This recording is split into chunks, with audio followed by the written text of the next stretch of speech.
Over the Garden Wall. Yeah. Je suis tellement contente.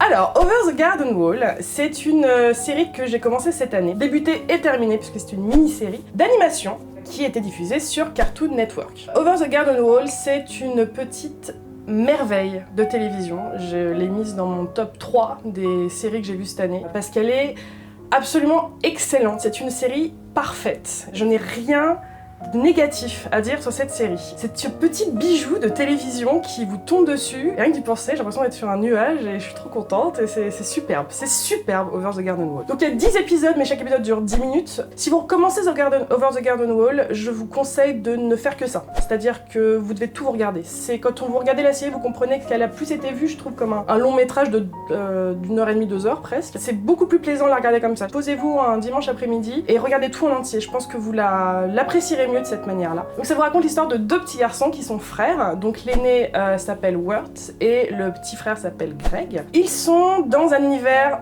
a priori magique. C'est ça qui est sensationnel, je trouve, avec Over the Garden Wall, c'est qu'on prend l'histoire un peu en cours. On voit ces deux gamins qui sont perdus en forêt, en fait. C'est un peu comme un conte, de toute façon, cette série. Et ils tentent de rentrer chez eux.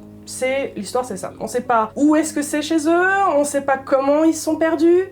On va l'apprendre plus tard. C'est tout le côté métaphorique de la chose, c'est ça. Comment est-ce qu'on rentre chez soi? Je sais pas trop quoi vous raconter d'autre. C'est comme des mini-fables en fait, des mini-contes qui sont pleins de poésie, qui veulent dire plein de choses. Et vous raconter chaque chose, ça serait vous gâcher la surprise. Le moins vous en savez sur cette série, le mieux. Donc c'est pas super avant de dire ça pendant un pitch. Je peux pas vous dire autre chose pour vous donner envie de la regarder. C'est visuellement magnifique, déjà. Je crois que ce sont les gens qui ont fait, enfin, du moins certaines personnes qui ont fait Adventure Time qui l'ont fait, donc visuellement, des fois, ça se ressemble, je trouve. Ça m'a fait penser aux vieux jeux de loi. Je sais pas si vous aviez des jeux de loi quand vous étiez petit. Il y avait toujours des superbes illustrations sur les cases. Ça m'a fait penser un peu à ça, Over the Garden Wall. Ça se passe dans un univers où animaux, monstres et humains sont mélangés. T'as des animaux qui parlent, t'as des créatures magiques, t'as des fées, t'as des sorcières. Alors, et puis, autre particularité de Over the Garden Wall, ça fait très peur, mais genre très peur. Je ne sais pas si je pourrais mettre un enfant devant certains épisodes. Il y a des histoires de fantômes et de sorcières et visuellement c'est terrifiant. Le gros méchant de la série, parce qu'il y en a un qui en fait suit les deux frères et essaye de les stopper, ça s'appelle The Beast, donc la bête. Et on ne sait jamais vraiment ce que c'est,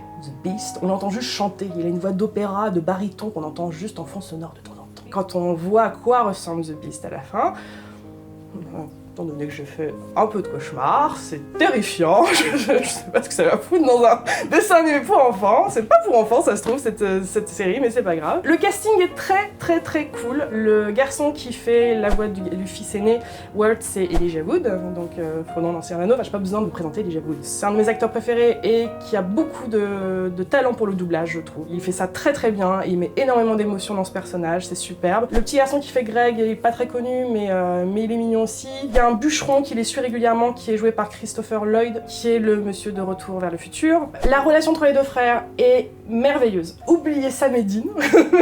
C'est Wirt et Greg, ils sont là. C'est super, c'est tellement joli, c'est tellement émouvant. Ça m'a fait un peu penser à ma petite sœur. Ça fait ressentir plein de choses. Over the Garden Wall, on rit, on pleure, on a peur. La BO est géniale. Chaque musique est superbe. J'attends qu'il y ait une BO officielle qui sorte pour qu'on puisse tous les écouter bien, parce que les morceaux sont courts, comme c'est des courts formats. Vraiment, faites-moi confiance. Posez-vous devant Over the Garden Wall, ça va vous enchanter. C'est magique, c'est perfection. Over the Garden Wall, vous allez tellement aimer, je suis sûre et certaine. Donc voilà, je pense que j'ai tout dit.